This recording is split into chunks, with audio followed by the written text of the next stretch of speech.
പുറത്തെത്തേ തരും. ആ ആ ആ നേരെ വൈ. ആ അത് ശരി, ഓക്കെ. വണ്ടി കയറ്, കുറെ നേരമേ വെയിറ്റ് ചെയ്യുന്നു. ഇത്രയും താമസിച്ചപ്പോ ഞാൻ വിചാരിച്ചു ഭയങ്കര പർച്ചേസിംഗ് ആയിരിക്കും. അല്ല, ഞങ്ങള് വേറെ വഴിക്കാ. ഞാനും വേറെ വഴിക്കാ. ഇയാൾ വണ്ടി കയറ്. അതല്ല ബാബു, ഞങ്ങൾക്ക് ബസ് സ്റ്റാൻഡിൽ പോകണം, ഊണ് കഴിക്കണം. എനിക്കും ബസ് സ്റ്റാൻഡിൽ പോകണം, ഊണ് കഴിക്കണം. ചുമ്മാ കേറ് ബാലകൃഷ്ണ. ഷോപ്പിംഗ് കഴിഞ്ഞിട്ട് വിശദമായി സംസാരിക്കാന്ന് പറഞ്ഞിട്ട്. അതോ ഇനി ഇതേപോലത്തുള്ള ബൂർഷ വണ്ടി കേറില്ലെന്നുണ്ടോ പഴയ കമ്മ്യൂണിസ്റ്റിന്? അതൊന്നുമല്ല. എന്നാ പിന്നെ കേറ്. ബസ് സ്റ്റാൻഡിലല്ല, ഏത് നരകത്ത് വേണമെങ്കിലും കൊണ്ടുവിടാ. കേറ്. ഇവിടെ അധികം നേരം ഇങ്ങനെ പാർക്ക് ചെയ്യാൻ പറ്റത്തില്ല. വണ്ടി കയറ്. സാരമില്ല, നമുക്ക് ബസ് സ്റ്റാൻഡിൽ ഇറങ്ങാം. കേറിക്കോളൂ. പുറകില് വണ്ടി.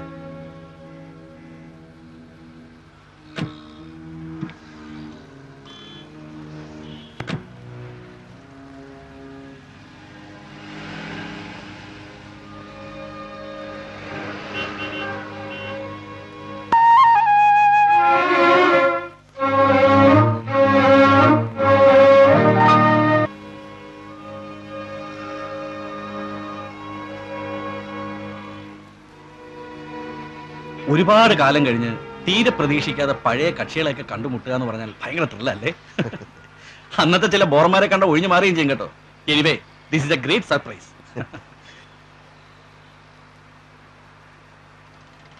ആ, ആദ്യം ചോദിക്കേണ്ട കാര്യം മറന്നു. ബാലനിപ്പോ എവിടെയാണ്? ഞാൻ നാട്ടിൽ തന്നെയുള്ള ഒരു സ്കൂളിലും മാഷാണ്.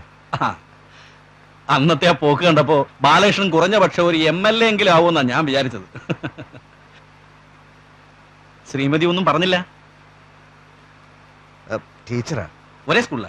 അതെ. ആനന്ദലബ്ധിക്ക് നീ എന്ത് വേണം? എവിടാ നാട്?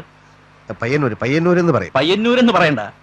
പയ്യന്നൂര്, കാഞ്ഞങ്ങാട്, കാസർഗോഡ് എന്റെ കാൽപാദമേറ്റ് ധന്യമാകാത്ത ഒരു ഇഞ്ച് ഭൂമി പോലും ഈ കേരളത്തിലില്ല എന്റെ പൊന്നു ബാല. കൊറേ തെണ്ടിയതാ. ബാബു ഇപ്പൊ എന്ത് ചെയ്യുന്നു? ബിസിനസ്. ഈ ബിസിനസ് എന്ന് പറഞ്ഞാൽ കൊണ്ടും കൊടുത്തും കൊച്ചു കൊച്ചു സാമ്രാജ്യങ്ങൾ വെട്ടിപ്പിടിച്ചും ഭാര്യ വീട്ടുകാരുടെ മുമ്പിൽ ഷൈൻ ചെയ്യാനുള്ള ഒരു ശ്രമം. പഴയ പാട്ട് പാടുന്ന പരിപാടിയൊക്കെ വിട്ടോ? അതൊക്കെ എന്നേ കയ്യിന്ന് പോയി. എന്ന് വെച്ച് പാട്ടിനോട് സ്നേഹക്കുറവൊന്നുമില്ല കേട്ടോ. സമയം കിട്ടുമ്പോഴൊക്കെ ഇഷ്ടം പോലെ പാട്ട് കേൾക്കും.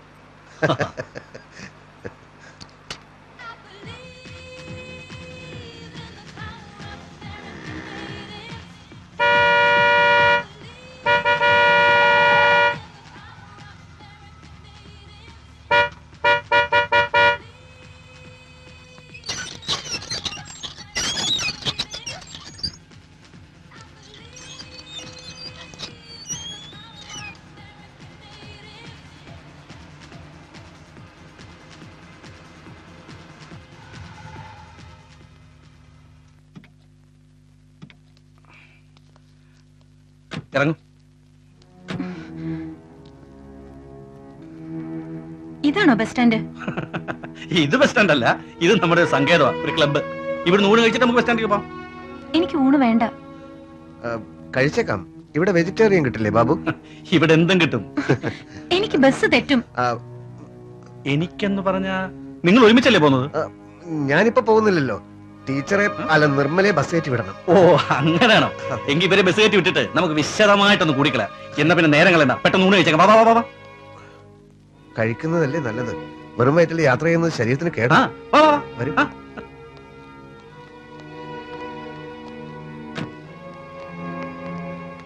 വീക്കെൻഡില് ഞാനും രാധികയും മിക്കവാറും ഇവിടെ വരും.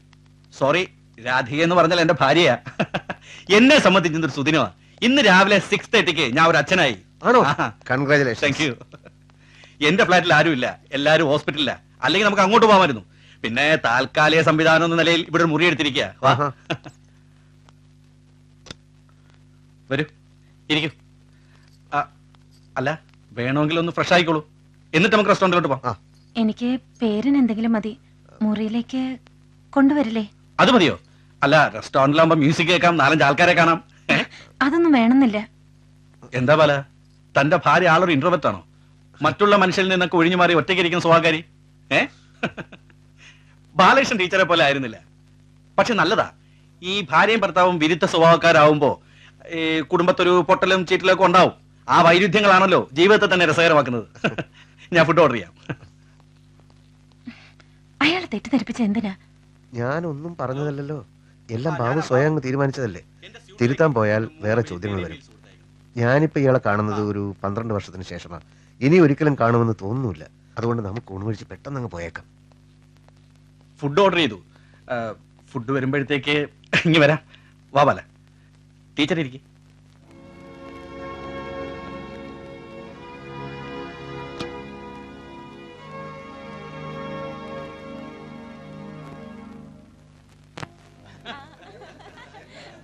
ബാലകൃഷ്ണൻ പണ്ടൊരു പിരിവ് നടത്തിയത് ഓർമ്മയുണ്ടോ?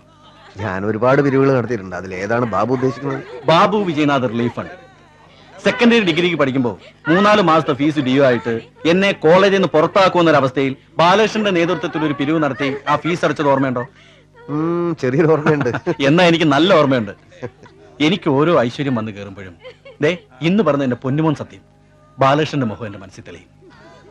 അങ്ങനെ ഇരിക്കുമ്പോഴാണ് ബാലകൃഷ്ണൻ തീരെ പ്രതീക്ഷിക്കാതെ എന്റെ മുമ്പിൽ നിന്ന് ചാടിയത്. ഞാൻ പെണ്ണുമ്പിള്ളയും കൊച്ചു ആശുപത്രിയൊക്കെ മറന്നു. ആത്മാർത്ഥമായിട്ടൊന്ന് ചോദിക്കട്ടെ, നിങ്ങൾക്കിപ്പോ വെക്കേഷനാണ്. ദൈവം സഹായിച്ച് എനിക്കിപ്പോ ഇങ്ങനെയുള്ള സൗകര്യങ്ങളൊക്കെ ഉണ്ട്. ഒരു 2-3 ദിവസം എന്നോടൊപ്പം താമസിച്ച് അടിച്ചു പൊളിച്ചിട്ട് പോയാൽ പോരെ? എനിക്ക് വളരെ വളരെ സന്തോഷമുള്ള കാര്യമാണ്.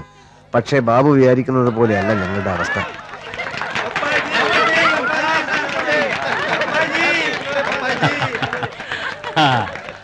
Hello, by Babaji.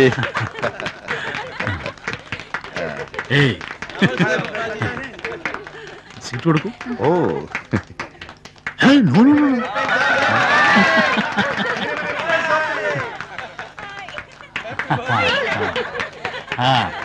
അവരെയോ?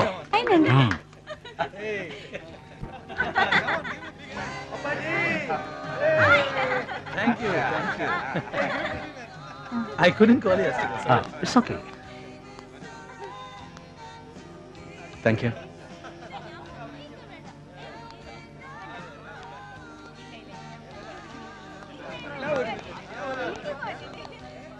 Many happy returns of the day. Thank you. എന്റെ പേര് ബാബു, ബാബു വിജയനാഥ്. നമ്മൾ ഒരിക്കൽ മീറ്റ് ചെയ്തിട്ടുണ്ട് ബാംഗ്ലൂർ വെച്ച്. യെസ്. ഇതെന്റെ ഫ്രണ്ടാണ് മിസ്റ്റർ ബാലകൃഷ്ണൻ. നമസ്കാരം. രണ്ടുപേരും വൈകുന്നേരം പാർട്ടിക്ക് വരണം. ഇന്ന് എല്ലാവരും എന്റെ ഗസ്റ്റുകളാണ്. Okay sir. Oh, spot time. Very good. മകളാ? She's my everything. എനിക്കൊന്ന് പേഴ്സണലായിട്ട് കാണണമായിരുന്നു. അതിനെന്താ, ഞാൻ ഇവിടെ തന്നെ ഉണ്ട്. നാളെ ഒന്ന് വിളിച്ചിട്ട് വന്നോളൂ. Thank you sir. പേരെന്താ പറഞ്ഞു? ബാബു വിജയനാഥ്.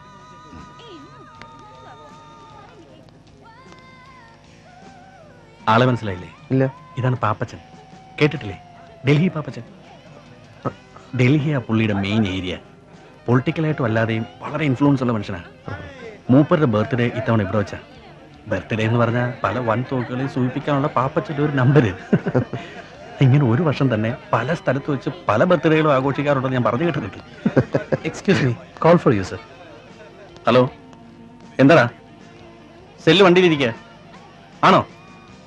നീ ഒരു കാര്യം അവിടെ തന്നെ നിൽക്ക്. നിങ്ങൾ ഊണ് കഴിച്ച് തുടങ്ങിക്കോ. അപ്പോഴത്തേക്ക് ഞാൻ ഹോസ്പിറ്റലിൽ വരെ പോയിട്ട് വരാം. അല്ല,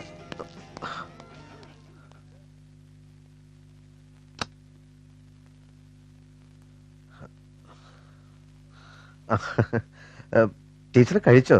ഉവ്വ്, മാഷൊന്ന് കഴിച്ചാ പോവായിരുന്നു. കഴിക്കാം, സമയമുണ്ട്. പെട്ടെന്ന് ബാബുവിന് ഹോസ്പിറ്റലിൽ നിന്ന് ഒരു ഫോൺ വന്നു. എന്നിട്ട്? അവൻ പോയിരിക്കേ, ഉടനെ തിരിച്ചു വരും. അയ്യോ, എന്റെ ബാഗ് സാധനങ്ങളൊക്കെ ആ കാറിനകത്താ. ആണോ? സാരമില്ല, അവൻ അധികം വൈകില്ല. ഇതൊക്കെ ആവശ്യമില്ലാത്ത കാര്യമായി പോയി. മാഷോട് ഞാൻ പലവട്ടം പറഞ്ഞതല്ലേ എനിക്ക് ഊണൊന്നും വേണ്ട, ബസ് സ്റ്റാൻഡിലൊന്ന് വിട്ടാ മതിന്ന്.